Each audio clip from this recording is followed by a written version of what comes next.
കൊണ്ട് എന്നെയും നിങ്ങളെയും സ്വർഗത്തിലേക്ക് കടത്തിവിടുമ്പോ റസൂലുള്ളാഹി പറയുകയാ, മുത്തുനബി പറയുകയാ, 5 പെണ്ണുങ്ങൾ കടന്നു വരികയാണ്. നമ്മുടെ കുടുംബത്തിലെ 5 സ്ത്രീകള്, നമ്മുടെ കുടുംബത്തിലെ 5 പെണ്ണുങ്ങൾ ഒരു മനുഷ്യന് സ്വർഗത്തിലേക്ക് കടന്നു പോകുന്നതിനെ തടയുമെന്ന് നബി മുഹമ്മദ് മുസ്തഫ സല്ലല്ലാഹു അലൈഹി വസല്ലമ തങ്ങൾ പറയുകയാ, എന്റെ പ്രിയപ്പെട്ട വാപ്പാ, നീ എങ്ങനെയെങ്കിലും അല്ലാഹുവിന്റെ സ്വർഗത്തിലേക്കൊന്ന് കടന്നു പോകാൻ പടച്ച റബ്ബിന്റെ മുന്നിൽ പേടിച്ച് വിറച്ചുകൊണ്ട് കരഞ്ഞ് നിലവിളിച്ചുകൊണ്ട് അല്ലാഹുവിന്റെ മുമ്പിൽ നിൽക്കുമ്പോ പടച്ചവന് വിചാരണയ്ക്ക് വേണ്ടി നിന്നെ മുന്നിലേക്ക് വിളിച്ചിട്ട് നിന്റെ ജീവിതത്തിൽ ചെയ്ത സൽക്കർമ്മങ്ങൾ മുഴുവനും അല്ലാഹു എടുത്ത് നിന്റെ കയ്യിലേക്ക് തരികയാണ്. വലത് ചുമലിലിരിക്കുന്ന മലക്കെഴുതി വെച്ചത്, ഇടത് ചുമലിലിരിക്കുന്ന മലക്കെഴുതി വെച്ചത്, ആ നന്മ തിന്മ എഴുതിയ കിതാബ് നിന്റെ കയ്യിലേക്ക് എടുത്ത് തരികയാണ്. പടച്ചവനെ തുറന്നങ്ങ് നോക്കുകയാണ്. പ്രായപൂർത്തിയായ കാലം മുതൽ മരിക്കുന്നതിന് തൊട്ട് മുമ്പ് വരെ നീയും ഞാനും ചെയ്തു പോയ സർവ്വ കാര്യങ്ങള് മലക്കുകൾ അതിനകത്ത് ഇങ്ങനെ എഴുതി വച്ചിരിക്കുകയാണ്. ആ കിതാബ് കാണുമ്പോ, ആ കിതാബിന്റെ കയ്യിലേക്ക് തരുമ്പോ പടച്ചവനെ 18 വയസ്സ് മുതൽ ഞാൻ മരിക്കുന്നത് വരെ, ഇന്ന് മരിച്ചാൽ ഇന്ന് വരെ ഞാൻ എൻ്റെ ജീവിതത്തിൽ ചെയ്തത് മുഴുവനും ഇങ്ങനെ ഓരോ പേജുകളായി ഞാൻ ഇങ്ങനെ വായിച്ചു നോക്കുകയാണ്. ഒരെണ്ണം പോലും അതിനകത്ത് നിന്ന് വിട്ടുപോയിട്ടില്ല. അവിടെ വെച്ച് ഞാൻ അല്ലാഹുവിനോട് ചോദിക്കുകയാണ്, അവിടെ നിന്ന് ചോദിക്കുകയാ, മാ ഹാദിഹിൽ കിതാബ്, അല്ലാഹുവിനോട് ചോദിക്കുകയാണ്, പടച്ചവനെ ഇതെന്ത് കിതാബാണ് തമ്പുരാന്, ഇതെന്ത് കിതാബാണ് പടച്ചവനെ. ലാ യുഗാദിറു സഗീറതൻ വലാ കബീറതൻ ഇല്ലാ അഹ്സാഹാ, ഒന്നും പോയിട്ടില്ലല്ലോ അല്ലാ.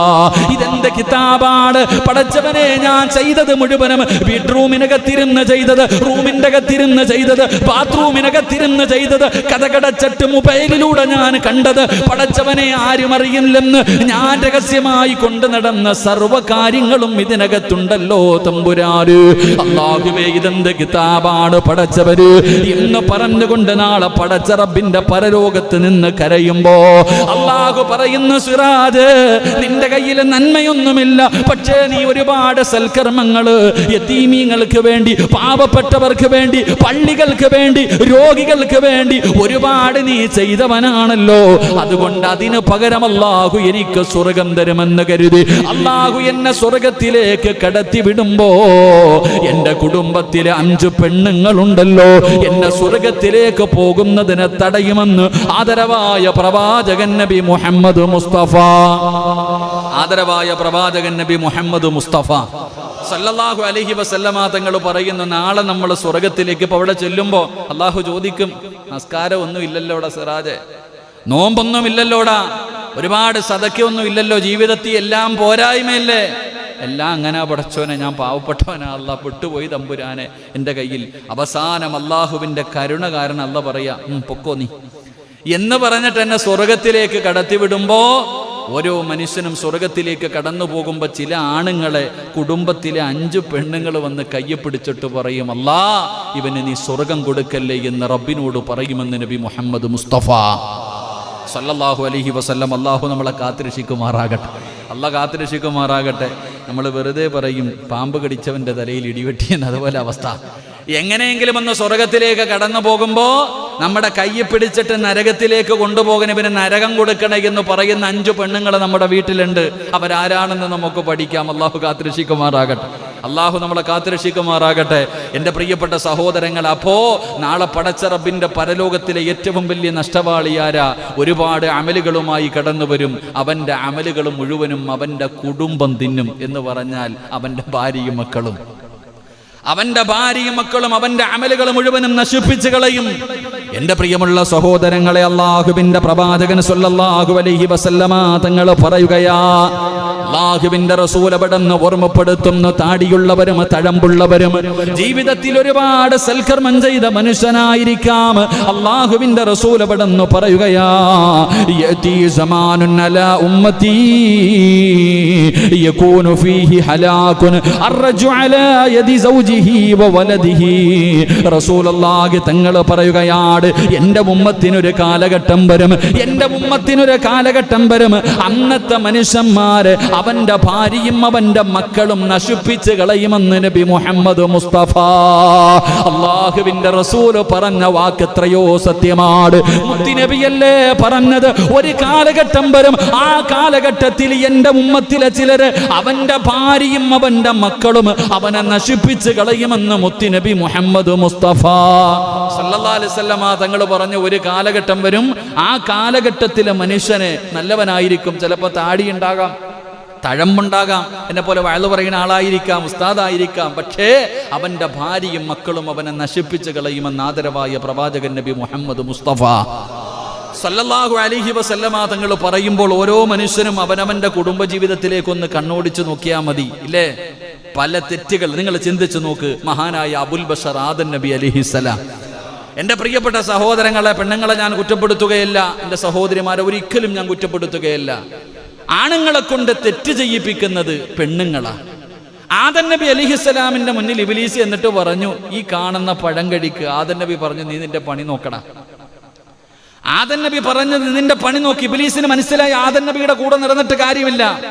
പിന്നെ ആദം നബിയെ ചാക്കിലാക്കണമെങ്കിൽ ആരെ പിടിക്കണം? ആദം നബിയുടെ ഭാര്യ ഹവ്വാ റളിയല്ലാഹു തആല അൻഹ. ഹവ്വാന്റെ അടുത്ത് പോയി, ഹവ്വാ റളിയല്ലാഹു തആല അൻഹയുടെ അടുത്ത് പോയി. അവിടെ നിന്നാണ് എൻ്റെ പ്രിയപ്പെട്ടവർ അവസാനം ആദം നബി ഈ പഴം കഴിക്കാൻ, ഈ പഴം പറിച്ചു കൊടുക്കാൻ തയ്യാറായത്. ആരുടെ പ്രേരണ കാരണമാണ്? പറ, ആരുടെ പ്രേരണ കാരണം? നീ ലോൺ എടുത്തത് ആരുടെ പ്രേരണ കാരണം? നിന്റെ സ്വന്തം തീരുമാനം കാരണം? നമ്മൾ പലരും ലോൺ എടുക്കാനുള്ള കാരണം ആരാ? നമ്മളാണോ? നമ്മുടെ ഭാര്യ. പലിശയ്ക്ക് എടുക്കാൻ കാരണം നമ്മുടെ ഭാര്യ. സ്വർണം കൊണ്ട് പണയം വെക്കാൻ കാരണം നമ്മുടെ ഭാര്യ. നിന്റെ ഇബാദത്തുകൾ മുടക്കാൻ, നിന്റെ പല സൽക്കർമ്മങ്ങളും മുടക്കാൻ കാരണമാര്? നമ്മുടെ ഭാര്യ. പല പെണ്ണുങ്ങൾ, എല്ലാവരും ഇല്ല, ചില പെണ്ണുങ്ങൾ, ചില മക്കൾ. വാപ്പ വലിയ ആളാ, നിസ്കാര തഴമ്പും എല്ലാം ഉള്ള ആളാ, പക്ഷെ മോന്റെ സ്വഭാവം കണ്ടിട്ടുണ്ടോ? മക്കളുടെ സ്വഭാവം കണ്ടിട്ടുണ്ടോ? 2-3 ഹജ്ജ് ചെയ്ത ഹാജിയാര് റസൂലുള്ളാഹി തങ്ങൾ പറഞ്ഞ് അങ്ങനെ ഒരു കാലഘട്ടം വരും, പള്ളിയുടെ മുന്നിലൊക്കെ വലിയ വലിയ വണ്ടി വന്നിറങ്ങും. കണ്ടിട്ടുണ്ടോ? താടിക്ക് നീളം അല്ലാഹ് ജുബ്ബയൊക്കെ ഉണ്ടാകും. പുറകിലിറങ്ങുന്ന ഭാര്യയും മക്കളുടെ അവസ്ഥ കണ്ടിട്ടുണ്ടോ? അള്ളാഹു കാത്തിരക്ഷിക്കുമാറാകട്ടെ, അള്ളാഹു കാത്തിരക്ഷിക്കുമാറാകട്ടെ. അതുകൊണ്ട് എൻ്റെ പ്രിയപ്പെട്ടവരോട് ഓർമ്മപ്പെടുത്തുന്നു, അള്ളാഹുവിൻ്റെ റസൂല് പറഞ്ഞു സല്ലല്ലാഹു അലൈഹി വസല്ലം, പ്രവാചകൻ പറഞ്ഞു, നമ്മുടെ മക്കൾ, നമ്മുടെ ഭാര്യ, അവര് കാരണം നാളെ നമ്മൾ നരകത്തിലേക്ക് പോകുന്ന ഒരവസ്ഥ അള്ളാഹു കാത്തിരക്ഷിക്കുമാറാകട്ടെ, അള്ളാഹു കാത്തിരക്ഷിക്കുമാറാകട്ടെ. അതുകൊണ്ടാണ് മക്കളും ഭാര്യയും നമുക്ക് അള്ളാഹു നൽകിയിരിക്കുന്ന അമാനത്ത്. അള്ളാഹുവിന്റെ പ്രവാചകൻ തന്റെ അറഫ പ്രഭാഷണത്തിൽ, അവസാന പ്രഭാഷണത്തിൽ സ്വഹാബത്തിനോട്, ലക്ഷക്കണക്കിന് വരുന്ന സ്വഹാബത്തിനോട് അള്ളാഹുവിന്റെ പ്രവാചകൻ സല്ലല്ലാഹു അലൈഹി വസല്ലമ തങ്ങൾ അവിടെ നിന്ന് പറഞ്ഞു കൊടുത്തു, സ്വഹാബ ഇത്തഖുല്ലാഹ ഫിന്നിസാ, നിങ്ങൾ പെണ്ണുങ്ങളുടെ കാര്യത്തിൽ, നിങ്ങളുടെ പെണ്ണുങ്ങളുടെ കാര്യത്തിൽ നിങ്ങൾ സൂക്ഷിക്കണം.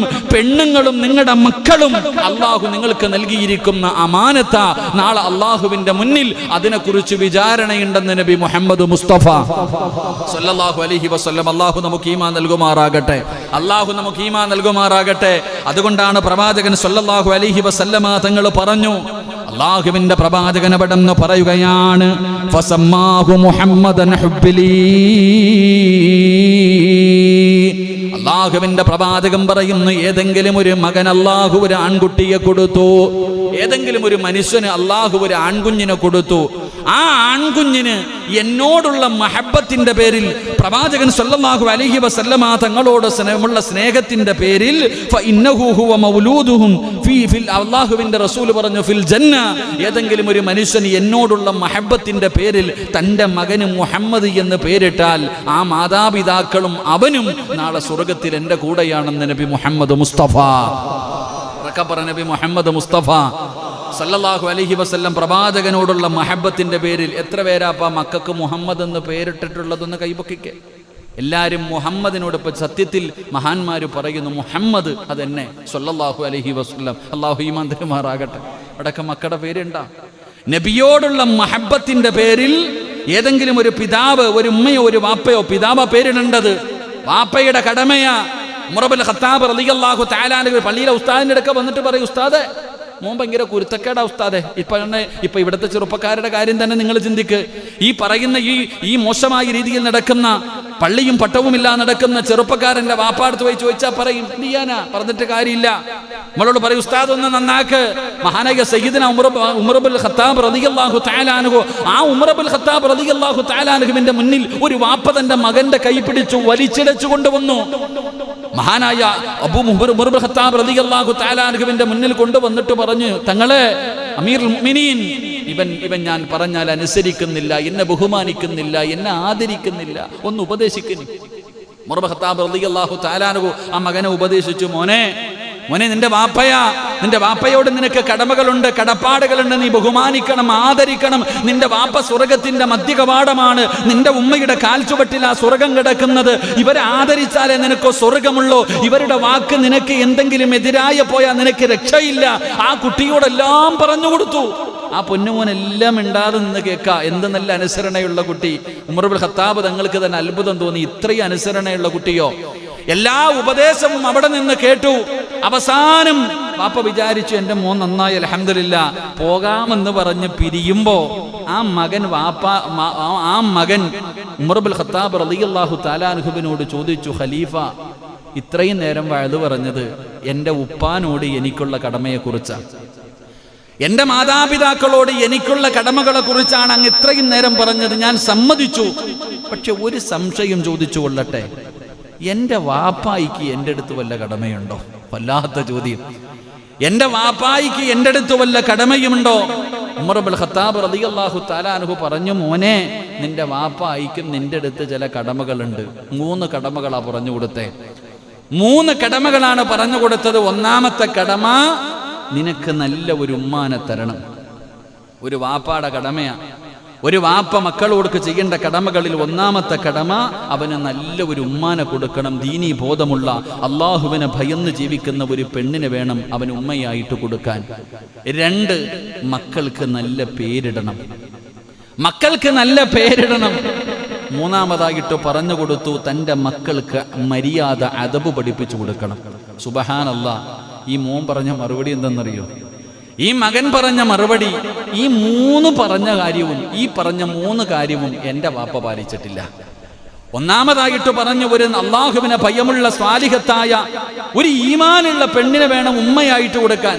ഓൻ പറയാ, എൻ്റെ ഉമ്മ ഒരു മജൂസിയ, വിഗ്രഹങ്ങൾ ആരാധിക്കുന്ന ഒരു മനുഷ്യന്റെ അടിമയായിരുന്നു എൻ്റെ ഉമ്മ, മുസ്ലിം പോലുമല്ല. 2, അവിടെ നിന്ന് പറഞ്ഞു, നല്ല പേരിടണം. എൻ്റെ പേര് ജ്വാല, കരിവണ്ടെന്നാ എൻ്റെ പേര്, എൻ്റെ വാപ്പയിട്ടിരിക്കുന്ന പേര് ഇല്ലേ. അല്ലാഹു ഈമാൻ നൽകുമാറാകട്ടെ. നിങ്ങളുടെ മക്കളുടെ പേരിന്റെ അർത്ഥം ഇന്നവരെ അന്വേഷിച്ചിട്ടുണ്ടോ? മക്കൾക്ക് പേരിടുമല്ലോ, മക്കൾക്ക് പേരിടും. എന്നാൽ പേരിന്റെ അർത്ഥം എന്താ നിങ്ങൾ ആരെങ്കിലും ഇന്നുവരെ ചിന്തിച്ചിട്ടുണ്ടോ? പേരെന്താ? അത് പേരങ്ങ് പറയും. അർത്ഥം എന്താ? സുബ്ഹാനല്ലാഹ്. അത് ഉസ്താദ് പറയണം. മക്കൾക്കിട്ടിരിക്കുന്ന പേര് അതാ പറഞ്ഞത്, മുഹമ്മദ് സ്വല്ലല്ലാഹു അലൈഹി വസല്ലം, പ്രവാചകനോടുള്ള മഹബത്തിന്റെ പേരിൽ മുഹമ്മദ് എന്ന് പേരിടണം. സഹോദര, നീ ചിന്തിക്ക്. വാഴ വെച്ചു, വീടിന്റെ മുന്നിൽ ഒരു വാഴ വെച്ചു. വാഴ കുലച്ച് ചെറുതായിട്ട്, വാഴയ്ക്ക് കൂമ്പ് വന്നു, ചെറുതായിട്ടൊന്ന് കുലച്ചു. അപ്പൊ വലിയ കൊല കിട്ടാൻ വേണ്ടി അതിന്റെ ചുവട്ടി കൊണ്ട് വെള്ളം ഒഴിച്ചിട്ട് കാര്യമുണ്ടോ? പറ. നിങ്ങൾ എന്തേ വെടിയുണ്ടതുപോലെ ഇരിക്കണം. പറ. ഈ പള്ളിയുടെ മുന്നിൽ ഷാജിക്ക് ഒരു വാഴ വെച്ചു. വാഴ വെച്ചിട്ട് ഒരു വാഴ കൊണ്ട് വെച്ചു, അതങ്ങോട്ട് കൊലയ്ക്കാൻ തുടങ്ങി. കൂമ്പൊക്കെ വന്നങ്ങോട്ട് കൊലയ്ക്കാൻ തുടങ്ങിയപ്പോൾ സെക്രട്ടറിയും പ്രസിഡന്റും കൂടെ വളം കൊണ്ടിടുന്നു, ചാണകം കൊണ്ടിടുന്നു, എന്തൊക്കെ ഇടുന്നു, വെള്ളം ഒഴിക്കുന്നു. ആ കൊല കട്ടിയാവോ? എന്താ കട്ടിയാവാത്തെ? എന്താ കട്ടിയാവാത്തെ? വളമിടുന്നില്ലേ? വാഴയ്ക്ക് നല്ല വെള്ളമിടുന്നുണ്ട്, വെള്ളം ഒഴിക്കുന്നുണ്ട്, 2 പേരും രാവും പകലും വന്ന് നോക്കിയിരിക്കുന്നുണ്ട്. റെഡിയാവോ?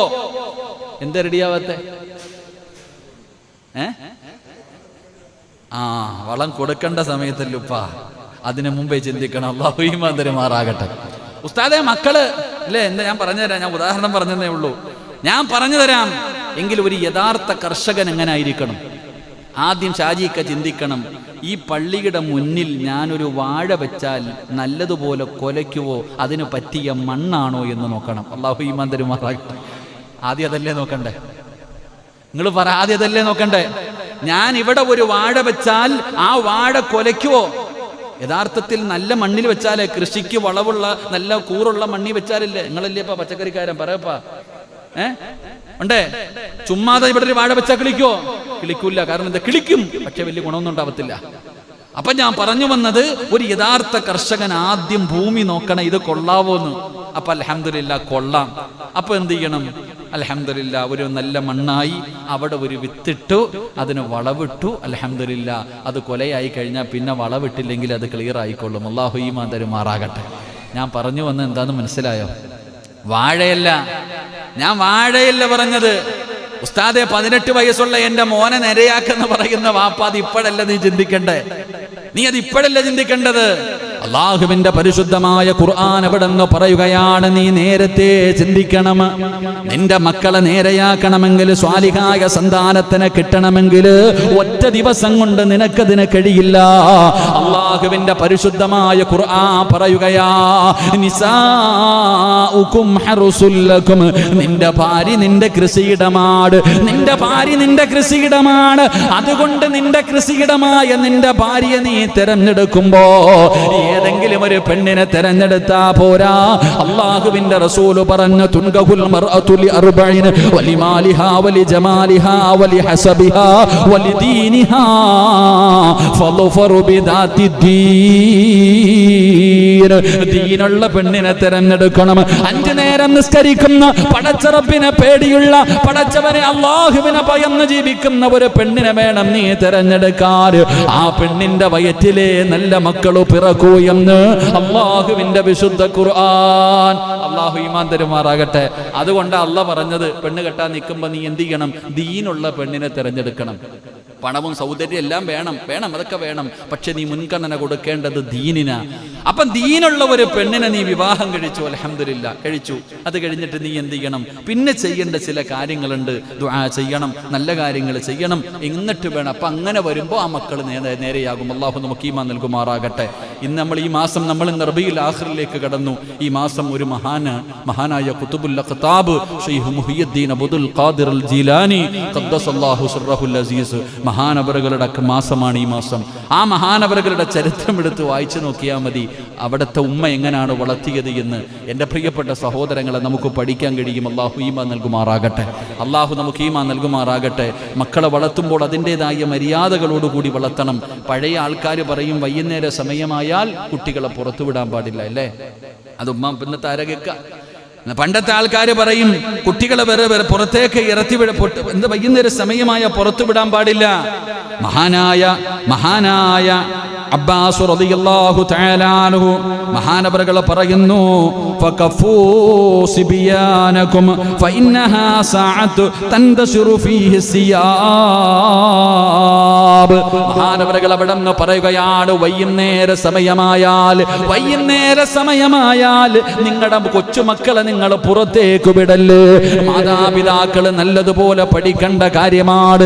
എൻ്റെ പ്രിയപ്പെട്ടവരെ, ചെറിയ മക്കളുണ്ടല്ലോ, ആ മക്കളെ നിങ്ങൾ വൈകുന്നേര സമയം 6 മണി കഴിഞ്ഞാൽ, ആ മഗ്രിബിന്റെ സൂര്യൻ അസ്തമിക്കുന്ന സമയമുണ്ടല്ലോ, മഗ്രിബിന്റെ സമയം കടന്നു വരുന്ന സമയമുണ്ടല്ലോ, ആ സമയത്ത് നിങ്ങൾ ചെറിയ കുട്ടികളെ നിങ്ങൾ പുറത്തു വിടല്ലേ. അതേ കാരണമെന്നറിയുമോ? ശൈത്താൻ ഇറങ്ങുന്ന സമയമാണെന്ന് മഹാനായ നബി മുഹമ്മദ് മുസ്തഫ സല്ലല്ലാഹു അലൈഹി വസല്ലം. അല്ലാഹു ഈമാൻ നൽകുമാറാകട്ടെ. ഇപ്പൊ 12 മണിക്കൂർ ഓടി നിൽപ്പുണ്ട്. എന്താ പറഞ്ഞേ? മഗ്രിബിന്റെ സമയം അല്ലേ? ആ മഗ്രിബിന്റെ സമയമാകുമ്പോൾ ശൈത്താൻ ഇറങ്ങുന്ന സമയമാ. ആ സമയത്ത് കൊച്ചുകുട്ടികളെ നിങ്ങൾ വെളിയിലേക്ക് ഇറക്കി വിടരുത്. മുത്തുനബി നമുക്ക് പഠിപ്പിച്ചു തരുന്നു. അല്ലാഹു ഈമാൻ തരുമാറാകട്ടെ. നമ്മളോ അപ്പോഴാ ഇറങ്ങണത്. നമ്മളാ മഗ്രിബിന്റെ സമയമാകുമ്പോഴാ കുടുംബസമേതം ഇങ്ങോട്ട് ഇറങ്ങാം. പണ്ട് മഗ്രിബിന്റെ സമയമായ കിളികൾ കൂട്ടി കയറണ പോലെ എല്ലാം വീടിന്റെ അകത്ത് കയറും, നമ്മളപ്പോൾ പുറത്തിറങ്ങും. പണ്ടത്തെ കാലം അങ്ങനല്ല, എല്ലാത്തിനും അടിച്ചു കയറ്റും. ഇന്നത്തെ കാലം വളരെ സൂക്ഷ്മതയോടുകൂടി ജീവിക്കണം. അള്ളാഹു ഭാഗ്യം തരുമാറാകട്ടെ. എൻ്റെ പ്രിയപ്പെട്ട സഹോദരങ്ങളെ, മഹാനായ പ്രവാചകൻ സല്ലല്ലാഹു അലൈഹി വസല്ലമ തങ്ങൾ പറഞ്ഞു, പ്രവാചകൻ അവിടെ നിന്ന് പറയുന്നുണ്ട്, തൻ്റെ മക്കൾക്ക് നല്ല കാര്യങ്ങൾ പഠിപ്പിച്ചു കൊടുക്കാൻ. മകൻ പറയാ, എനിക്ക് നല്ല ഒരു ഉമ്മയില്ല, എനിക്ക് നല്ല ഒരു പേരില്ല, എൻ്റെ വാപ്പ ഖുർആനിലെ ഒരൊറ്റ ആയത്ത് പോലും എനിക്ക് പഠിപ്പിച്ചു തന്നിട്ടില്ല. അള്ളാഹുവിന്റെ പരിശുദ്ധമായ ഖുർആനിലെ ഒരൊറ്റ വാചകം പോലും എൻ്റെ വാപ്പ എനിക്ക് പഠിപ്പിച്ചു തന്നിട്ടില്ല. മഹാനായ പ്രവാചകൻ സല്ലല്ലാഹു അലൈഹി വസല്ലമ തങ്ങൾ പറഞ്ഞു, ആദ്യമായിട്ട് കുട്ടികൾക്ക് പറഞ്ഞു കൊടുക്കേണ്ടത് ലാ ഇലാഹ ഇല്ലല്ലാഹ്. ലാ ഇലാഹ ഇല്ലല്ലാഹ് അവിടെ നിന്ന് പഠിപ്പിക്കണം. അവിടെ നിന്ന് ആദ്യമായിട്ട് പറഞ്ഞു കൊടുക്കണം ലാ ഇലാഹ ഇല്ലല്ലാഹ്. ഇനി ഒരുത്തന്റെ അവസാന വാക്കും ലാ ഇലാഹ ഇല്ലല്ലാഹ് ആയാൽ, എൻ്റെ പ്രിയപ്പെട്ടവരെ, അവർ 1000 കൊല്ലം ജീവിച്ചു. അവൻ 1000 കൊല്ലം ജീവിച്ചു. എന്നാലും അവൻ അള്ളാഹുവിന്റെ മുന്നിൽ പാപങ്ങളില്ലാത്ത രീതിയിൽ അവൻ ചെല്ലുമെന്ന് നബിയിനാ റസൂലുള്ളാഹി സ്വല്ലല്ലാഹു അലൈഹി വസല്ലമ തങ്ങൾ അവിടുന്ന് പഠിപ്പിക്കുമ്പോൾ എന്റെ പ്രിയമുള്ളവരെ, ഞാൻ പറഞ്ഞു വന്നത് എന്തെന്നറിയുമോ? അള്ളാഹുവിന്റെ പ്രവാചകം പറയുകയാണ്, നാളെ പടച്ചുറപ്പിന്റെ പരലോകത്തേക്ക് കടന്നു ചെല്ലുമ്പോൾ അവന്റെ ജീവിതത്തിൽ ചെയ്ത സൽക്കർമ്മങ്ങൾ മുഴുവനും അവന്റെ കുടുംബം അങ്ങ് തിന്നുകയാണ്, അവന്റെ ഭാര്യ സന്താനങ്ങൾ തിന്നുകയാണ്, അവന്റെ കൂടപ്പിറപ്പുകൾ തിന്നുകയാണ്. അള്ളാഹുവിന്റെ സ്വർഗത്തിലേക്ക് കടന്നു പോകുന്നതിന് അവന്റെ കുടുംബത്തിലെ 5 പെണ്ണുങ്ങളെ തടയുമെന്ന് മുത്തുനബി അവിടുന്ന് പഠിപ്പിച്ചു തരുമ്പോൾ എന്റെ പ്രിയമുള്ളവരെ, അള്ളാഹുവിന്റെ പ്രവാചകൻ സ്വല്ലല്ലാഹു അലൈഹി വസല്ലമ തങ്ങൾ പറയുകയാ, ഞാനും നിങ്ങളും വിവാഹം കഴിച്ച് വീട്ടിൽ കൊണ്ടുവന്ന് നിർത്തിയിട്ട് ചെലവിന് കൊടുക്കുന്ന നമ്മുടെ ഭാര്യയുണ്ടല്ലോ, കിടപ്പറയിലെ നമ്മുടെ കൂടെ കിടക്കുന്ന ഭാര്യയുണ്ടല്ലോ, അള്ളാഹുവേ, ആ ഭാര്യ ഒരു സാലിഹത്തായ പെണ്ണാണോ എന്ന് നിനക്ക് തിരിച്ചറിയണോ? നിന്റെ ഭാര്യ ഒരു സാലിഹത്തായ പെണ്ണാണോ? അല്ലാഹു ഇഷ്ടപ്പെട്ട പെണ്ണാണോ? ആ പെണ്ണിന്റെ ജീവിതത്തിൽ ഉണ്ടാകുന്ന 7 അടയാളങ്ങളാണ് നാം പഠിച്ചുകൊണ്ടിരിക്കുന്നത്. പ്രവാചകൻ പറഞ്ഞല്ലോ, ഈ 4 അങ്ങനെയുള്ള ഒരു പെണ്ണിനെ ഏതെങ്കിലും ഒരു മനുഷ്യന് കിട്ടിയാൽ, സാലിഹത്തായ ഒരു പെണ്ണിനെ ഒരാണിന് കിട്ടിയാൽ അവൻ ഭാഗ്യവാനാണ്, അവൻ രക്ഷപ്പെട്ടവനാണ്. അല്ലാഹുവിന്റെ പ്രവാചകൻ അവിടെന്ന് പറയുമ്പോ സ്വഹാബത്ത് ചോദിക്കുന്നു, യാ റസൂലല്ലാഹ്, അല്ലാഹുവിന്റെ നബിയേ, സ്വാലിഹത്തായ ഭാര്യയുടെ അടയാളം എന്താ? സാലിഹത്തായ ഭാര്യയുടെ അടയാളം എന്താ? അല്ലാഹുവിന്റെ റസൂൽ അവിടെന്ന് പറഞ്ഞു കൊടുക്കുകയാ, ഒന്നാമത്തെ അടയാളം എന്തെന്നറിയുമോ? ഇദാ നളറ ഇലൈഹാ, അല്ലാഹുവിന്റെ റസൂൽ പറയുകയാണ്, ആ പെണ്ണങ്ങാണം തന്റെ ഭർത്താവിന്റെ മുഖത്ത് നോക്കിയാൽ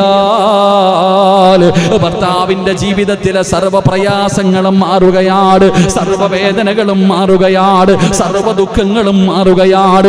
ആ പ്രിയപ്പെട്ടവളുടെ മടിത്തട്ടിലൊന്ന് പോയി കിടന്നാൽ പടച്ചവനെ എല്ലാ ടെൻഷനും മാറുകയാണ്. എന്തൊരു സന്തോഷമെന്നറിയുമോ?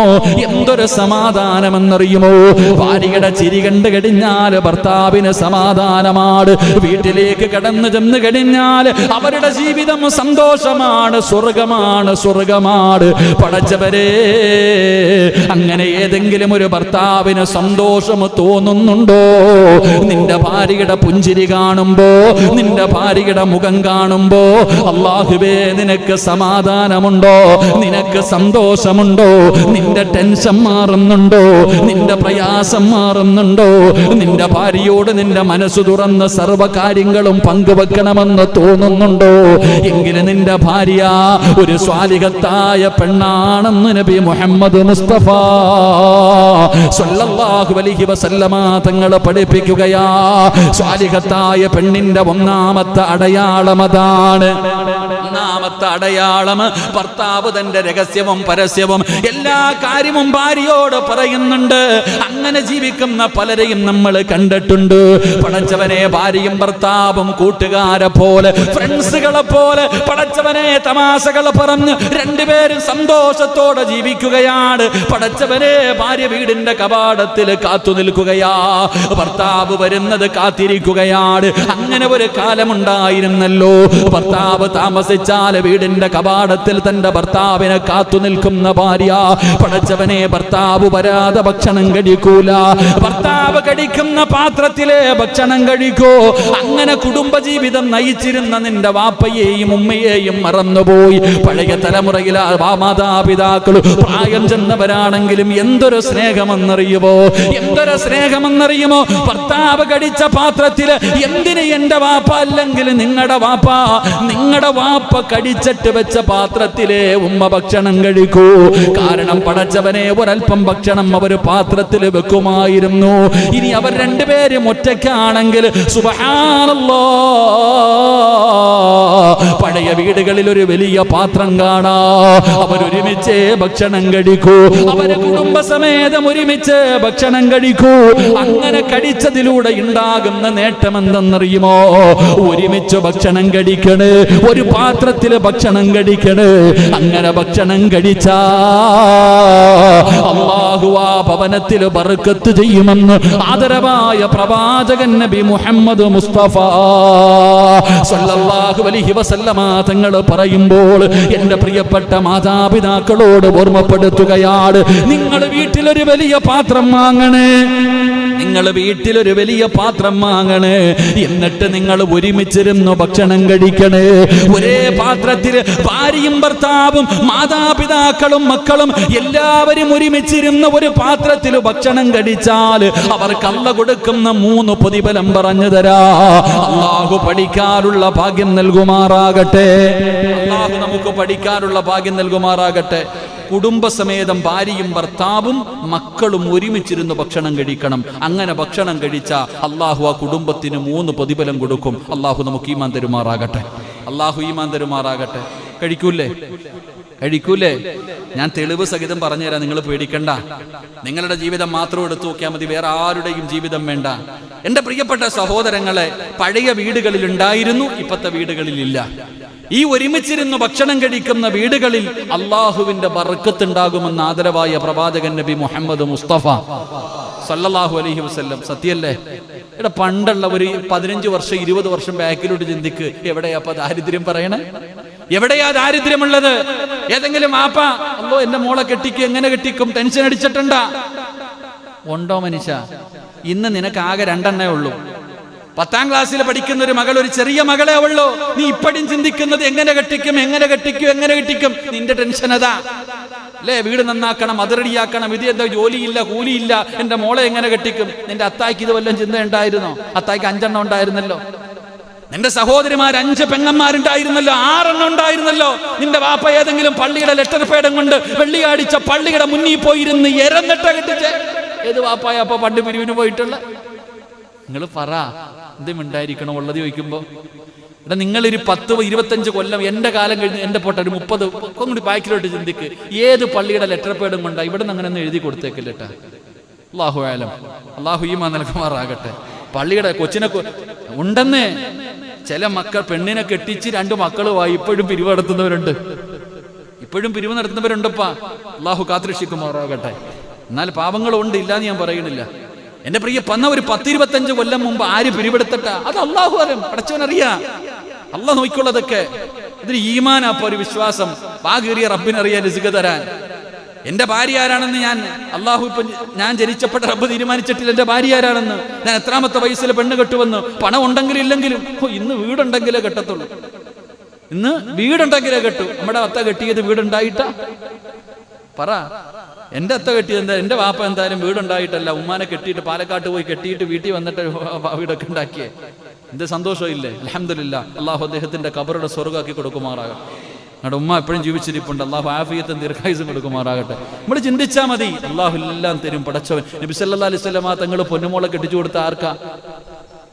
അലിയായിരുന്നു നിങ്ങൾക്ക്? അംബാനിയായിരുന്നു അലിയായിരുന്നു അല്ല. എന്റെ പ്രിയപ്പെട്ടവരെ, എന്താ അപ്പൊ എല്ലാവരും പണക്കാർ കെട്ടിച്ചു, പാവപ്പെട്ടവര്. അപ്പൊ നിങ്ങൾ ചോദിക്കും, ഉസ്താദ് അതപ്പോ എങ്ങനെ ഉസ്താദ്? അള്ളാഹിക്ക് അറിയാൻ ചങ്ങാതി നേരെയാക്കാൻ. അള്ളാഹു ഈമാൻ തരുമാറാകട്ടെ. അപ്പൊ ഞാൻ പറഞ്ഞു വന്നത്, കൂട്ടത്തിൽ ഒരുമിച്ചിരുന്ന് ഭക്ഷണം കഴിച്ചാൽ കിട്ടുന്ന ഒന്നാമത്തെ നേട്ടം, അള്ളാഹു ആ വീട്ടിൽ ബർക്കത്ത് ചെയ്യും. അത് മതി. ബർക്കത്ത് കിട്ടിയ രക്ഷപ്പെട്ടു, ദുനിയാവും രക്ഷപ്പെട്ടു, ആഖിറവും രക്ഷപ്പെട്ടു. അള്ളാഹു രക്ഷപ്പെടുത്തുമാറാകട്ടെ. രണ്ട് മനസ്സുകൾ തമ്മിൽ ബന്ധവും സ്നേഹവും ഉണ്ടാകുമെന്ന് നബി മുഹമ്മദ് മുസ്തഫ. അല്ലേ? എടാ, അവൻ എന്റെ കൂടെ പറപ്പു, നീ പോടാ. അല്ലേ? പണ്ടൊക്കെ പറയുമായിരുന്നു, ആര് പറഞ്ഞാൽ എടാ അവ എന്റെ രക്തവടാ, എന്റെ കൂടെ പുറപ്പെടാ. ഇപ്പോ ഇതിന്റെ പണി അല്ലേ? സഹോദരങ്ങൾ തമ്മിലൊരു ബന്ധമുണ്ടായിരുന്നു പണ്ട്. ഭാര്യയും ഭർത്താവും തമ്മിൽ മാനസികമായിട്ട് ഒരു തെറ്റ് ചെയ്യാൻ അവസരം കിട്ടുമ്പോ ഭാര്യ ചിന്തിക്കല്ല, എന്റെ ഇക്കാനെ ഞാൻ എങ്ങനെ ചതിക്കും പടച്ചവനെ. അല്ല പിന്നെ അള്ളാഹിനെ കുറിച്ചുള്ള ചിന്തയ്ക്ക് അപരിയായി എന്റെ ഭർത്താവിനെ ഞാൻ എങ്ങനെ വഞ്ചിക്കും. എന്റെ ഭാര്യ അങ്ങാണ് ഇത് അറിഞ്ഞവള് നെഞ്ചു പൊട്ടിയിട്ട് മരിച്ചു പോലോ. അല്ല, സ്നേഹബന്ധം ഉണ്ടായിരുന്നു സഹോദര, കൂടപ്പുറപ്പുകൾ. ഇന്ന് ഒരു മതിലിന് അക്കരെ ഇക്കരെ, ഒരു വീടിന്റെ അകത്ത് യുദ്ധം നടക്കുന്നുണ്ട്. അള്ളാഹു കാത്തിരക്ഷിക്കുമാറാകട്ടെ. പറ, അള്ളാഹ് കാത്തിരക്ഷിക്കുമാറാകട്ടെ. ഏറ്റവും വലിയ ശത്രു ആരാ? എന്റെ പ്രിയപ്പെട്ടവരെ, നമ്മൾ വിചാരിച്ചിരിക്കുന്നത് എന്നോട് ഏറ്റവും വലിയ അസൂയ എന്റെ അയൽവാസിക്കാണെന്നാണ്. അങ്ങനെ നമ്മൾ കരുതിയിരിക്കണേ. അല്ല, ഏറ്റവും കൂടുതൽ അസൂയ ആർക്കാ? അയൽവാസിക്കല്ല. അയൽവാസിക്കല്ല നമ്മളോട് ഏറ്റവും കൂടുതൽ അസൂയ തോന്നുന്നത്. തെളിവ് ഞാൻ പറഞ്ഞു തരാം. അല്ലാഹു ഈമാൻ തരുമാറാകട്ടെ. അള്ളാഹു ഈമാൻ തരുമാറാകട്ടെ. നമ്മളോട് ഏറ്റവും കൂടുതൽ അസൂയ തോന്നുന്നത് നമ്മുടെ കൂടപ്പുറപ്പിനാ, പിന്നെ നാട്ടുകാർക്ക് തോന്നും. നമ്മുടെ കൂടപ്പിറപ്പുകൾക്ക് ആ പരിശുദ്ധമായ ഖുർആൻ എടുത്തു നോക്ക്. സൂറത്ത് യൂസുഫ് നബി അലിഹിസ്സലാമിന്റെ ചരിത്രം അള്ളാഹു പറയുന്നുണ്ട്. യൂസുഫ് നബി അലിഹിസ്സലാം വാപ്പാടെ അടുക്ക പോയിട്ട് പറഞ്ഞു, വാപ്പാ ഞാനൊരു സ്വപ്നം കണ്ടു കേട്ടാ, എനിക്കിങ്ങനെ സുജൂദ് ചെയ്യുന്നതായിട്ട് ഞാനൊരു സ്വപ്നം കണ്ടു. യാക്കൂബ് നബി അലിഹിസ്സലാം മോനോട് പറഞ്ഞു കൊടുത്തു, മോനെ നീ ആരോടും പറയണ്ട, കാക്കാമാരോടൊന്നും പോയി പറയണ്ടട്ടാ, നിന്റെ സഹോദരങ്ങളോടൊന്നും പോയി നീ പറഞ്ഞു കൊടുക്കണ്ട. യൂസുഫ് നബി അലിഹിസ്സലാം കുട്ടിയാ പോയി പറഞ്ഞു കൊടുത്തു. അവസാനം ഉണ്ടായത് എന്തേ?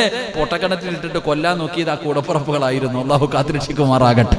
എന്റെ പ്രിയപ്പെട്ടവർ, അതുകൊണ്ട് ഏറ്റവും കൂടുതലല്ലേ അവന് മാത്രം എങ്ങനായി, ഞാൻ ഇങ്ങനായി, ഓന് അറബി എത്തിങ്കാനയിലാക്കിയതാ, അവൻ കൈയിട്ട് വാരിയതാ, എന്തിനപ്പ? അള്ളാഹു നമുക്ക് നൽകിയിട്ടുണ്ട്, അൽഹംദുലില്ലാഹ്, സന്തോഷം. എന്നെക്കാളും വലിയ വീട് അവന്, അവനെക്കാളും വലിയ വീട്. എത്രയൊക്കെ ആണെങ്കിലും എത്ര വലിയ വീട് വെച്ചാലും കുടുംബ വീട്ടിൽ കിടന്നാൽ കിട്ടുന്ന ഒരു സുഖം വേറെ എങ്ങും കിട്ടൂല. അള്ളാഹു ഈമാൻ തരുമാറാകട്ടെ. ഉള്ള കാര്യമല്ലേ? അതാണ് കുടുംബ വീട്ടിൽ പോയി ഒന്ന് കിടന്നാൽ മതി. എന്ത് ബർക്കത്തെന്നറിയോ? ആ ബർക്കത്ത് ഉണ്ടാകാനുള്ള കാരണം എന്താ? നിന്റെ അത്തായ അമ്മായി അവിടെ ഉള്ളത് കൊണ്ടാ. ആ പ്രായമുള്ളവർ ആ വീട്ടിൽ ഉള്ളത് കൊണ്ടാണ് ആ വീട്ടിൽ ബർക്കത്തുള്ളത്. അള്ളാഹു നമുക്ക് ഈമാൻ നൽകുമാറാകട്ടെ. അപ്പൊ ഒരു പാത്രത്തിൽ ഭക്ഷണം കഴിച്ചാൽ ഉണ്ടാകുന്ന നേട്ടം എന്തുണ്ടാകും? സ്നേഹബന്ധം ഉണ്ടാകും. കൂടപ്പുറപ്പുകൾ തമ്മിൽ, ഭാര്യയും ഭർത്താവും തമ്മിലൊരു ബന്ധം. ഇന്ന് അല്ലാഹുവേ പടച്ചവനെ, ഇന്ന് ഭർത്താവ് തന്നെ പാത്രത്തിൽ ഭാര്യ കൈവെക്കോ? നിങ്ങൾ ഇന്നൊന്ന് പോയി നോക്കണം. ഇന്ന് ക്ലാസ് കഴിഞ്ഞിട്ട് എന്റെ വയല് കേൾക്കണ ഓരോ ലൈവ് കേൾക്കണ ഓരോ ഭർത്താവും ഓരോ ഉമ്മയും നിങ്ങളും ചിന്തിക്കാം. ഇന്നത്തെ ദിവസം നിങ്ങൾ രാത്രി ഭക്ഷണം കഴിക്കുമ്പോൾ നീ കഴിച്ച പാത്രത്തിൽ ഒത്തിരി ചോറ് വെച്ചിട്ട് ആമിനാക്കി കൊടുത്തു നോക്ക്. ആമിനെ പതുക്കെ എടുത്തുകൊണ്ട് പോയി തട്ടാൻ. എന്തിന്? നമ്മുടെ ഉമ്മ, അള്ളാഹു നമ്മുടെ ഉമ്മയ്ക്ക് മരണപ്പെട്ടവരുടെ കബറിടം വിശാലമാക്കി കൊടുക്കുമാറാകട്ടെ. ജീവിച്ചിരിക്കുന്ന ഉമ്മയ്ക്ക് അള്ളാഹു ദീർഘായുസ് കൊടുക്കുമാറാകട്ടെ. ഉമ്മ ഇങ്ങനെ പണ്ട് ഒരു ചെറിയ ഒരു കലത്തിനകത്ത് ഇട്ടിട്ട് കുലുക്കും, ഇങ്ങനെ കൈയിട്ടങ്ങോട്ട് കുഴയ്ക്കും, സാമ്പാറും തൈരും എല്ലാം കൂടെ ഒരു സിമെന്റ് കുഴക്കണ പോലെ, ഇപ്പം മിസ്സിയും കുഴക്കണ പോലെ ഉമ്മ അങ്ങോട്ട് കൈയിട്ടൊരു കുഴ കുഴച്ചിട്ട് ഇങ്ങോട്ട് വാരിയിട്ട് വേണോടാ വേണം, അള്ളാഹു ഓടിച്ചെല്ലും വാരി തിന്നാൻ. ഇന്ന് നിങ്ങൾ വീട്ടിൽ പോകാം, ക്ലാസ് എല്ലാം കഴിഞ്ഞ് വീട്ടിൽ പോയിട്ട് രാത്രി ചോറിടാൻ നേരത്ത് അൻസാരി എണ്ണൻ ചോറിൻ്റെ അകത്തോട്ട് കൈയിട്ട് അങ്ങോട്ട് കുഴയ്ക്കുക, എല്ലാം അങ്ങോട്ട് കുഴച്ചിട്ട്. അൻസാരി എണ്ണന് മോനാ മോളാ ഉള്ളേ? ആ മോൻ. എത്ര വയസ്സുണ്ട്? 22. പോട്ടെ, വീട്ടിൽ പോയിട്ട് 22 വേണ്ട, ഒരു 5 or 6 വയസ്സുള്ള മുഖന്റെ വെച്ചിട്ട് ഇങ്ങനെ ചോറങ്ങോട്ട് കുഴിച്ചിട്ട് വാടാ മോനെ വാരിത്തരാം, വാപ്പ തിന്നോളെ, വാപ്പ തിന്നാ. കാരണം അത് വേസ്റ്റാ. ഒരാൾ തിന്നതിന്റെ ബാക്കി തിന്നാൻ പാടില്ലല്ലോ. അവൻ എങ്ങനെയാ വാപ്പ പഠിപ്പിച്ച് വെച്ചിരിക്കണ, പിന്നെ എങ്ങനെ നേരെയാവാനാ? അള്ളാഹു ഈമാൻ തരുമാറാകട്ടെ. ഇതാ അവസ്ഥ. അതുകൊണ്ട് ഞാൻ പറയുന്നു, ഞാൻ തമാശക്ക് പറഞ്ഞതല്ല. എൻ്റെ പ്രിയപ്പെട്ട സഹോദരങ്ങളെ, ഒരുമിച്ച് ഭക്ഷണം കഴിച്ചാൽ ആ വീടിൻ്റെ അകത്ത് മനസ്സുകൾ തമ്മിലൊരു ബന്ധമുണ്ടാകും, സ്നേഹബന്ധം ഉണ്ടാകും. അള്ളാഹു നിലനിർത്തി തരുമാറാകട്ടെ. അള്ളാഹു നിലനിർത്തി തരുമാറാകട്ടെ. 3, ഒരുമിച്ച് ഭക്ഷണം കഴിച്ചാൽ എൻ്റെ പ്രിയപ്പെട്ട സഹോദരങ്ങളെ, ഒന്നാമതായിട്ട് അല്ലാഹു ആ വീട്ടിൽ ബർക്കത്ത് നൽകുകയാണ്. 2 മനസ്സുകളെ തമ്മിൽ സ്നേഹബന്ധമുണ്ടാവുകയാണ്. 3ാമത്തെ കാര്യം എന്തെന്നറിയുവോ? അല്ലാഹു അവരുടെ ഹൃദയത്തിൻ്റെ അകത്ത് ശത്രുത കൊടുക്കൂല. ആ വീട്ടുകാരുടെ ഹൃദയത്തിൻ്റെ അകത്ത് ശത്രുത കൊടുക്കൂല. പടച്ചവനെ, ഇന്നില്ലാതെ പോയതും അത് തന്നെയാണ്. ഏറ്റവും വലിയ ശത്രു നാട്ടതുവതാ സ്വന്തം കൂടപ്പിറപ്പാട്. മരിച്ചാലും കേറില്ലടാ, മരിച്ചാലും നീ എന്റെ വീടിന്റെ അകത്ത് കേറാൻ പാടില്ല എന്ന് കൂടപ്പറപ്പുകൾ പറയുമ്പോ, ഒരേ വീടിന്റെ അകത്ത് തന്നെ 2 ഭക്ഷണം വെക്കുന്ന അവസ്ഥ, 2 അടുക്കള വെക്കുന്ന അവസ്ഥ. എന്റെ പ്രിയപ്പെട്ടവരെ, അതുകൊണ്ട് നിങ്ങൾ മറന്നു പോകരുത്. അല്ലാഹുവിന്റെ പ്രവാചകൻ അനസ് റളിയല്ലാഹു തആല അൻഹു പറഞ്ഞു തരികയാ, അതുകൊണ്ട് ഒരുമിച്ച് ഭക്ഷണം കഴിച്ചാ അല്ലാഹു ദുനിയാവിൽ കൊടുക്കുന്ന പ്രതിഫലം 1, അല്ലാഹു ആ വീട്ടിൽ ബർക്കത്ത് ചെയ്യുകയാണ്. 2 മനസ്സുകൾ തമ്മിൽ സ്നേഹബന്ധം കൊടുക്കുകയാണ്. 3 ആ വീടിന്റെ അകത്ത് നിന്ന് ശത്രുത അല്ലാഹു മാറ്റുകയാ. 4 ഇബ്ലീസ് അവരുടെ മുന്നിൽ പരാജയപ്പെട്ടു പോവുകയാണ്. ഇബ്ലീസിന് ആ വീടിന്റെ അകത്ത് സ്ഥാനമില്ല. ഇബ്ലീസിനും തന്റെ മക്കൾക്കും കൈയിട്ട് കടിക്കാനുള്ള അവസരമില്ല. എന്റെ പ്രിയപ്പെട്ടവരെ, നാളെ പടച്ചറബിന്റെ സ്വർഗത്തിലും അവർ ഒരുമിച്ചാ. അതുകൊണ്ട് എന്റെ പ്രിയമുള്ളവരെ, പ്രവാചകൻ അവിടെ നിന്ന് പറയുകയാണ്, സാലിഹത്തായ പെണ്ണിന്റെ 1ാമത്തെ അടയാളം എന്തെന്നറിയുവോ?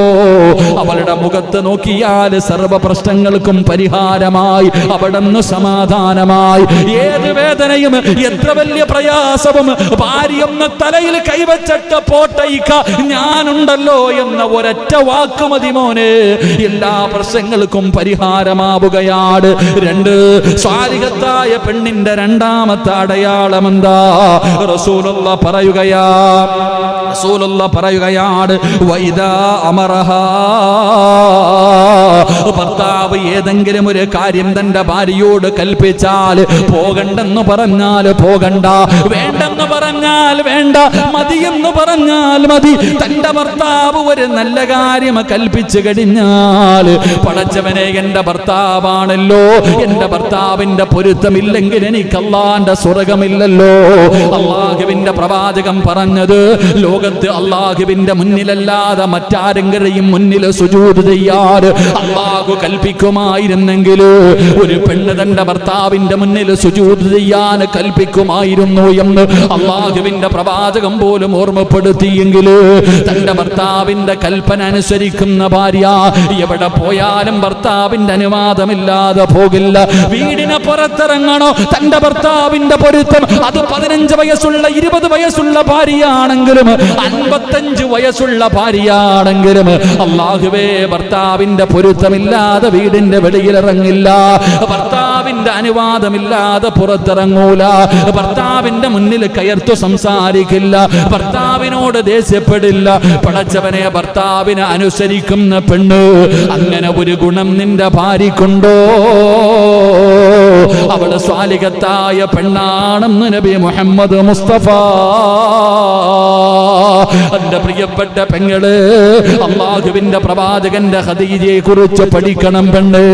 അല്ലാഹുവിന്റെ പ്രവാചകന്റെ പ്രിയപ്പെട്ട ഭാര്യയായ ഖദീജ ബീബി റളിയല്ലാഹു തആല അൻഹാ സ്വർഗ്ഗത്തിൽ ഒരു മുത്തിന്റെ കൊട്ടാരമാ.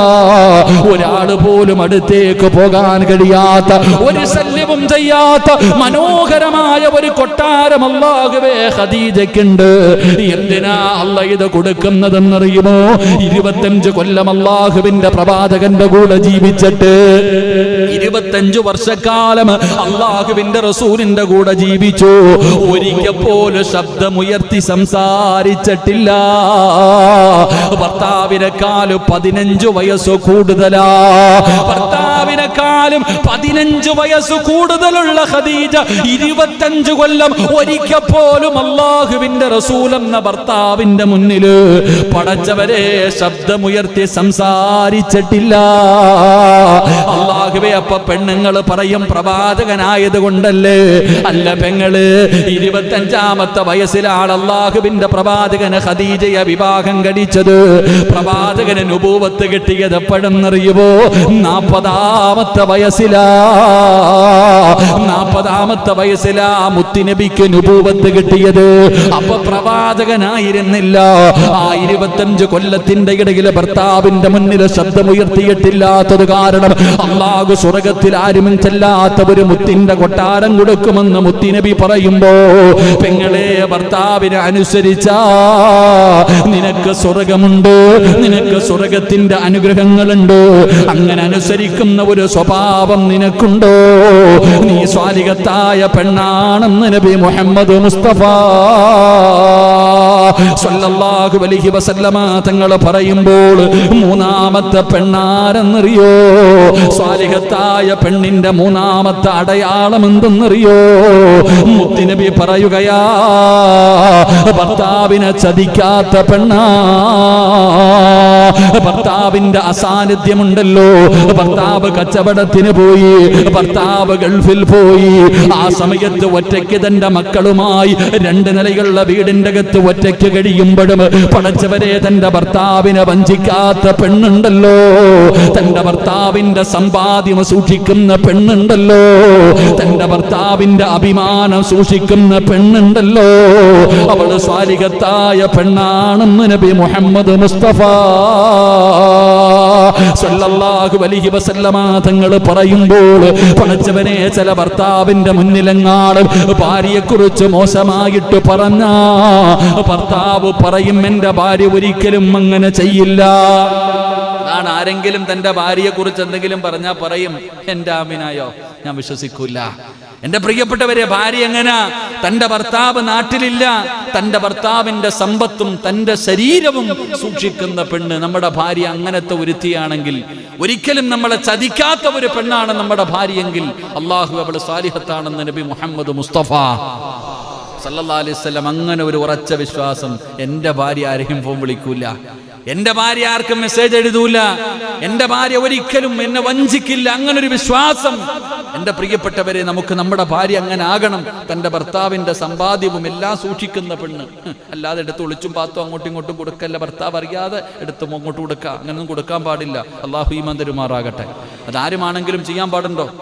ഭർത്താവിൻ്റെ സമ്പാദ്യം വാപ്പ ചോദിച്ചാലും ഉമ്മ കൊടുക്കാൻ പാടുണ്ടോ? എൻ്റെ ഭാര്യയെ ഞാൻ കഷ്ടപ്പെട്ടുണ്ടാക്കുന്ന സമ്പത്ത് എൻ്റെ അനുവാദം ഇല്ലാതെ എടുത്ത് ആർക്കെങ്കിലും കൊടുക്കാൻ പാടുണ്ടോ? പറഞ്ഞങ്ങാതി കൊടുക്കാൻ പാടുണ്ടോ? ഇല്ല. എന്തുകൊണ്ട്? ഭർത്താവിൻ്റെ അനുവാദം, സമ്പത്തും ശരീരവും സൂക്ഷിക്കുന്നവളാകണം ഭാര്യ. എൻ്റെ പ്രിയപ്പെട്ടവർ, ഇന്നത്തെ പെണ്ണുങ്ങൾ അങ്ങനൊന്നുമല്ല. പല പരിപാടികളും അതിനിടയിലൂടെ എടുത്ത് നടക്കും. ഭർത്താവിൻ്റെ അനുവാദം ഒന്നും ചോദിക്കാതെ എടുത്ത് അവിടെ കടം കൊടുക്കും, വല്ലവരും ചോദിക്കും, കൂടപ്പുറപ്പം ചോദിക്കുമ്പോൾ കൊടുക്കും. നമ്മളും അങ്ങനെ തന്നെ. ഭർത്താവിൻ്റെ പ്രിയപ്പെട്ട സഹോദരങ്ങളെ, ഭാര്യയുടെ അനുവാദമില്ലാതെ ഭാര്യയുടെ സ്വർണ്ണം എടുത്ത് വിൽക്കുന്നവന്മാരുണ്ട്. അല്ലാഹു കാത്തിരക്ഷിക്കുമാറാകട്ടെ. മഹറെടുത്ത് കൊടുക്കാവോ?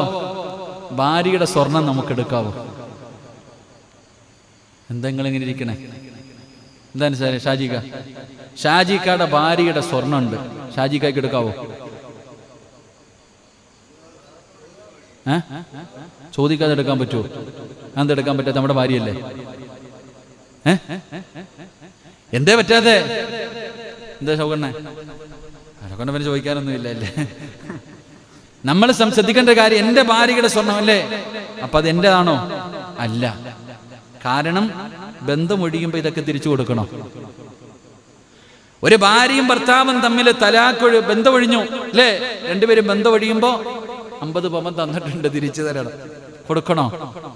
നമ്മുടേതാണെങ്കിൽ കൊടുക്കണ്ടല്ലോ, അപ്പൊ കൊടുക്കണം. അപ്പൊ അതിനർത്ഥം എന്താണ്? അത് നമ്മുടേതല്ലാണ്.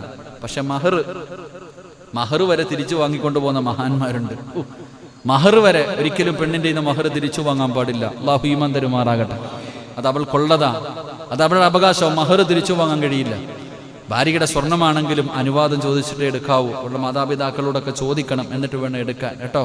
കെട്ടിക്കൊണ്ട് വന്നതിന്റെ പിറ്റേ ദിവസം രാവിലെ തന്നെ മോതിര ഊരണ മഹാന്മാരാ. അല്ലാഹു ഈമാൻ തരുമാറാകട്ടെ. കെട്ടിക്കൊണ്ട് വന്ന് പിറ്റേ ദിവസം രാവിലെ പറയാ, കല്യാണ ചെലവിന്റെ ചെമ്പൊക്കെ ഇവിടെ കിടക്കുന്ന, വണ്ടി വാടക കൊടുക്കണം, അമിന മോതിര ഊരെന്ന് പറയുന്ന മഹാന്മാര്. പടച്ചവനെ, അല്ലാഹു ഈമാൻ നൽകി അനുഗ്രഹിക്കുമാറാകട്ടെ. സ്വർണ്ണത്തിൽ തൊട്ട് നോക്കണം, അപ്പൊ അറിയാം ഭാര്യയുടെ. എൻ്റെ ഭാര്യ പാവമല്ല, എൻ്റെ ആയിഷ എന്തൊരു പാവാന്നറിയോ? സ്വർണ്ണത്തിലൊന്ന് കൈ വെച്ച് നോക്കിയാൽ മതി, അപ്പൊ അറിയാം ഭാര്യയുടെ സ്വഭാവം. ചവിട്ടിയെ കടിക്കാത്ത പാമ്പില്ലെന്ന് പറയണ പോലെ. ശരി, അള്ളാഹു നമ്മുടെ ഭാര്യ. ഇപ്പം ഞാൻ പറഞ്ഞു വന്നത്, നമ്മുടെ ഭാര്യമാർ ജീവിതത്തിൽ ഒരുപാട് പിഴവുകൾ സംഭവിക്കുന്നുണ്ട്.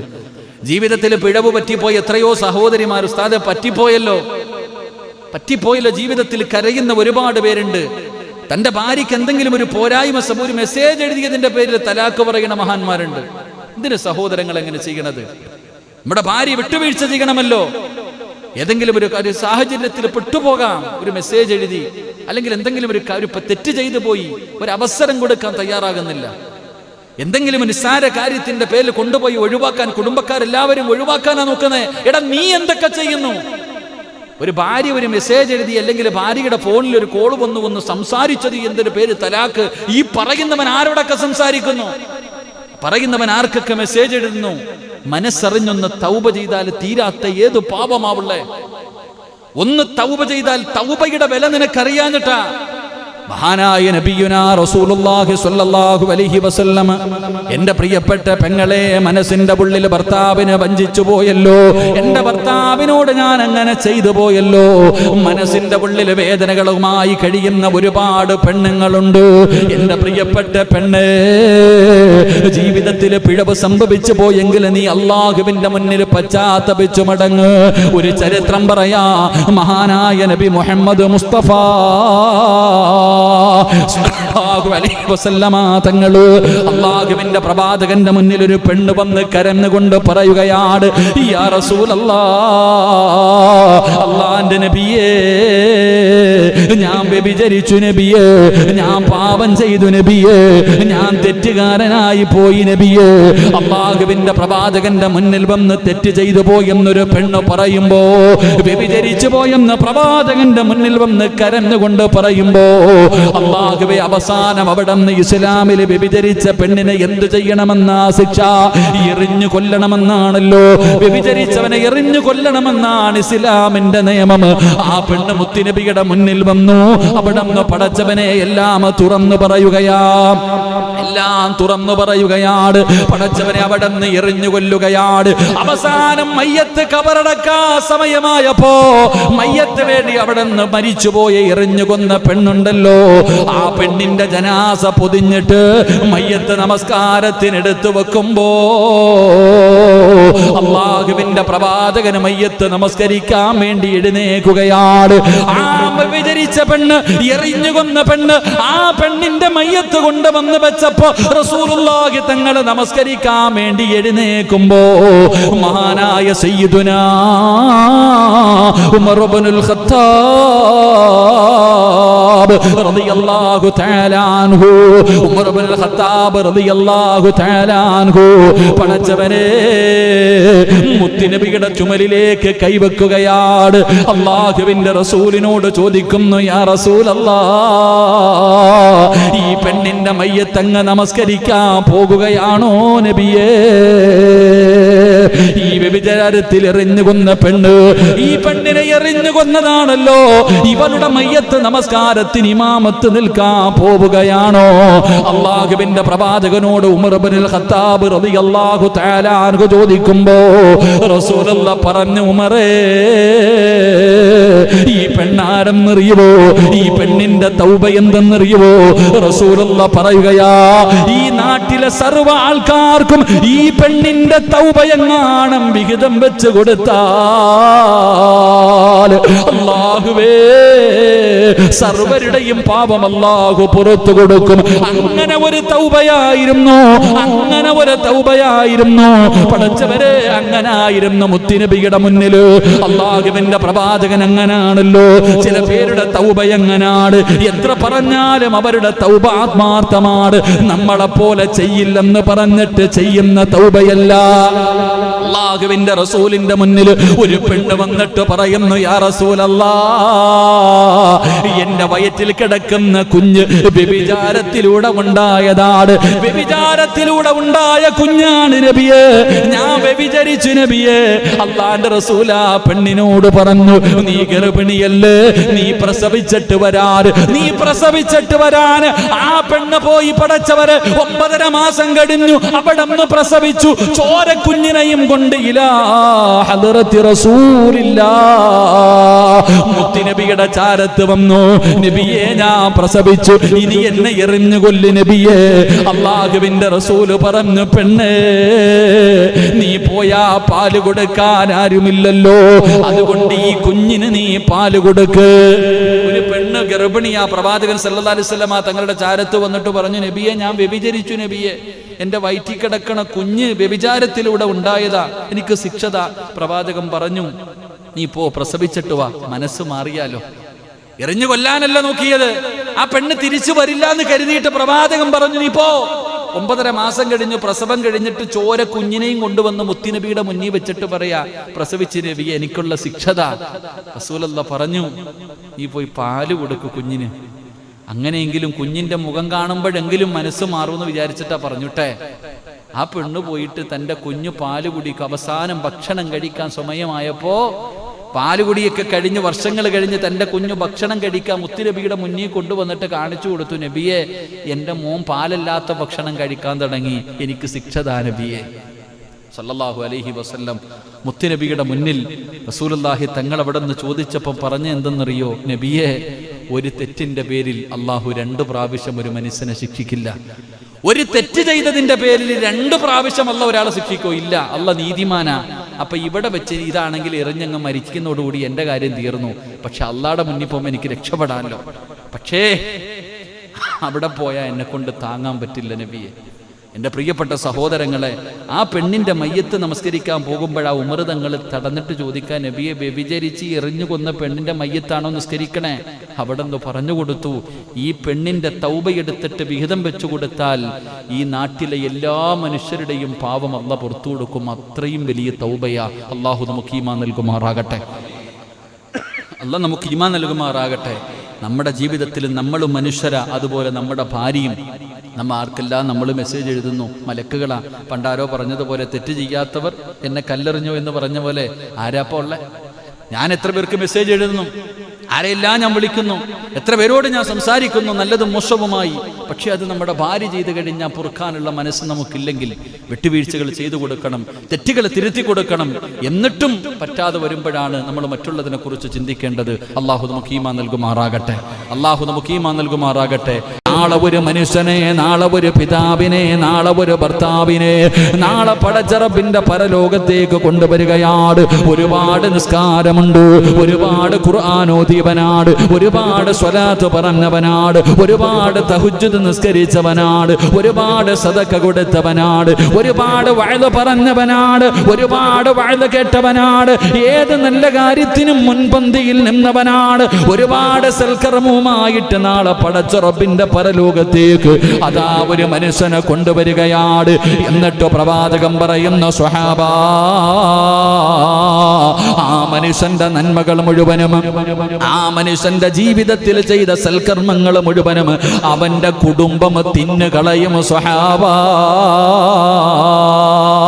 അല്ലാഹുവിന്റെ പ്രവാചകൻ പറയുകയാണ്, ആ മനുഷ്യന്റെ നന്മകൾ മുഴുവനും ആരാണ് തിന്നുന്നത്? അവന്റെ കുടുംബം തിന്നുകളയുമെന്ന് മുത്തുനബി മുഹമ്മദ് മുസ്തഫ സ്വല്ലല്ലാഹു അലൈഹി വസല്ലമ തങ്ങൾ പറയുകയാണ്. അവന്റെ സൽക്കർമ്മങ്ങൾ മുഴുവനും അവിടെ നിന്ന് കുടുംബം തിന്ന് നശിപ്പിക്കുകയാ. എന്റെ പ്രിയപ്പെട്ടവരെ, നിസാരമായി തള്ളിക്കളയേണ്ട ഒരു കാര്യമല്ല. നമ്മുടെ ഏറ്റവും വലിയ ശത്രുവാരാണ്?